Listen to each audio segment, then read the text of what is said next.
Hi guys, today we will talk about how to fix or how to solve the problem of a restricted account.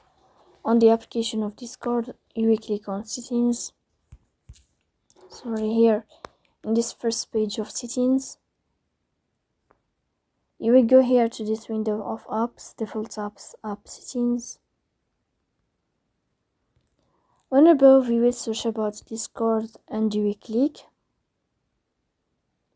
Here in this page of app info, you will click on first stop and you will click OK. Then you will enter to the window of storage. Here you will click on clear cache, but pay attention, don't click clear data because that can delete your account. Here we go to Play Store, you will search about the application of Discord. Here if you find updates, you can update your app, so please don't forget to support us.